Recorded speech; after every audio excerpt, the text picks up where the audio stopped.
সুখে নহয় দুখে চিনাই দিয়ে কোন সঁচাকৈ ধৰ্মপৰায়ণ।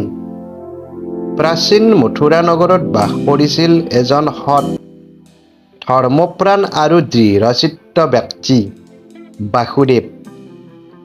তেওঁৰ পত্নী আছিল কোমল হৃদয়ৰ সাহসী আৰু ধৈৰ্যশীলা দৈৱকী। দুয়োৰে জীৱন আৰম্ভ হৈছিল সুখ মৰম আৰু আশীৰ্বাদেৰে ভৰা। কিন্তু সুখৰ সেই দিনবোৰ বেছিদিন নাথাকিল। দৈৱকীৰ ভায়েক কংস এদিন শুনিলে যে দৈৱকীৰ অষ্টম সন্তানেই তেওঁৰ মৃত্যুৰ কাৰণ হ'ব। ভয় আৰু অহংকাৰত অন্ধ হৈ কংসই নিজৰ ভনী আৰু জোৱাই দুয়োক কাৰাগাৰত বন্দী কৰিলে। কাৰাগাৰৰ অন্ধকাৰত আৰম্ভ হ'ল এক কঠিন জীৱন। কিন্তু সেই অন্ধকাৰেও বাসুদেৱ আৰু দৈৱকীৰ মনৰ পোহৰ আঁতৰাব নোৱাৰিলে। দৈৱকীয়ে ইচ্ছা কৰিলে মুক্তি পাব পাৰিলেহেঁতেন, কিন্তু স্বামীক এৰি সুখ বিচৰা তেওঁৰ মন নাছিল। তেওঁ জানিছিল সঁচা প্ৰেম মানে একেলগে থাকি সকলো সহ্য কৰা। এদিন কাৰাগাৰৰ নিস্তব্ধ ৰাতিত দৈৱকীৰ মন ভাঙি পৰিল। চকুত অশ্ৰু লৈ তেওঁ দুখেৰে স্বামীক সুধিলে, হে স্বামী, আমি কি পাপ কৰিছিলোঁ যাৰ ফলত এনেদৰে কাৰাগাৰত জীৱন কটাব লগা হৈছে? আপুনি এজন সৎ আৰু ন্যায়পৰায়ণ মানুহ। ময়ো সদায় ধৰ্মৰ পথত চলিবলৈ চেষ্টা কৰিছোঁ।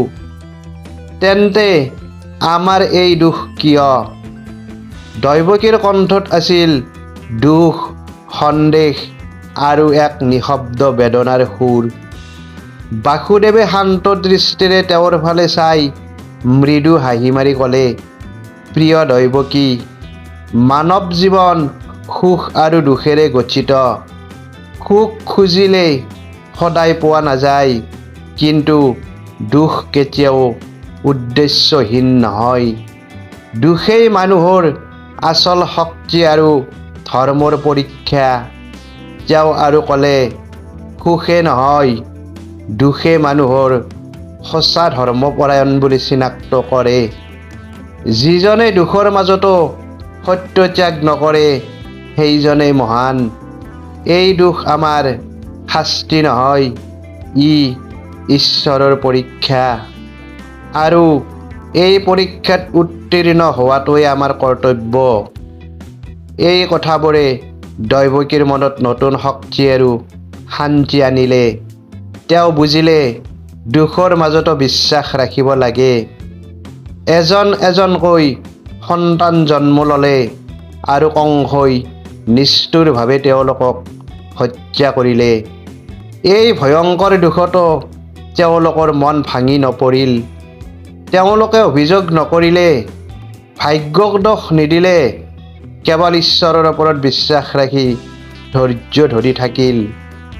শেষত অষ্টম সন্তানৰূপে জন্ম ল'লে শ্ৰীকৃষ্ণ। সেইদিনা আছিল বৰষুণ, অন্ধকাৰ আৰু ভয়েৰে ভৰা। কিন্তু বাসুদেৱে নিজৰ জীৱনৰ ভয় নাভাবি নৱজাত শিশুটোক ৰক্ষা কৰিবলৈ গোকুললৈ লৈ গ'ল।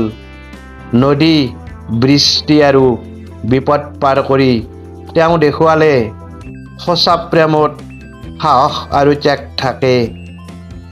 দৈৱকীয়ে কাৰাগাৰত থাকি নিজৰ সন্তানৰ পৰা দূৰ হৈ থাকিও বিশ্বাস হেৰুওৱা নাছিল। তেওঁ জানিছিল সত্য আৰু ধৰ্ম সদায় জয়ী হয়। এই সাধুৱে আমাক শিকায় সঁচা প্ৰেম কেৱল সুখত নহয়, দুখত পৰীক্ষা হয়। ধৈৰ্য আৰু বিশ্বাসে ডাঙৰ ডাঙৰ বিপদো জয় কৰিব পাৰে। ত্যাগ, সহনশীলতা আৰু দায়িত্ববোধেই সঁচা প্ৰেমৰ মূল ভিত্তি।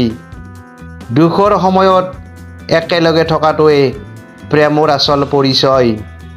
এই কাহিনী কেৱল অতীতৰ কথা নহয়, ই আজিও আমাৰ জীৱনত সাহস, শক্তি আৰু আশা যোগাই তোলে।